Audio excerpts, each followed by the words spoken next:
દેશી બનાવટી પિસ્તોલ સાથે પેરોલ ફ્લો સ્કોડે એક ઇસમને ઝડપી લઈ ધોરણસરની કાર્યવાહી હાથ ધરવામાં આવી. પેરોલ ફ્લો સ્કોડના પોલીસ સ્ટાફના માણસો ભાવનગર શહેર વિસ્તારમાં પેટ્રોલિંગમાં હતા. તે દરમિયાન પોલીસ સ્ટાફના માણસોને બાતમીની હકીકત મળી હતી કે પ્રેસ ક્વાર્ટર પાછળ ભાવનગર વાળો તેના પેન્ટના નેફામાં ગેરકાયદેસર પિસ્તોલ જેવું હથિયાર સાથે રાખી ભાવનગર શહેરના રાજકોટ હાઈવે રોડ ટોયોટા કંપનીના શોરૂમની સામે જાહેર રોડ ઉપર ઊભો છે. જ્યાં બાતમીવાળી જગ્યાએ તપાસ કરતા હર્ષદીપસિંહ ઉર્ફે નાનું અશોકસિંહ ચુડાસમા રહે plot number 22 Chamunda society press quarter પાછળ શેરી નંબર 3 કલ્યાણનગર મેરીટોન હોટલની પાછળ ને ઝડપી લઈ તેની પાસેથી ગેરકાયદેસર રીતે દેશી બનાવટી પિસ્તોલ જેની કિંમત ₹10,000ના મુદ્દામાલ સાથે ઝડપી લઈ બોરતળાવ પોલીસ સ્ટેશનમાં સોંપવામાં આવેલ છે.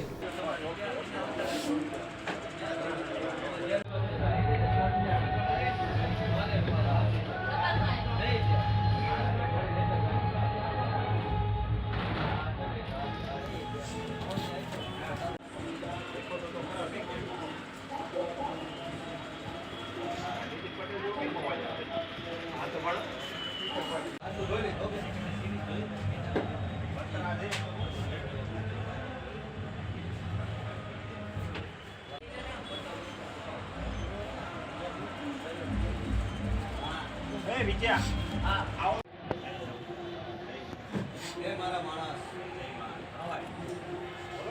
તમારા 2 in 1 છે આપણે 3 વચ્ચે 2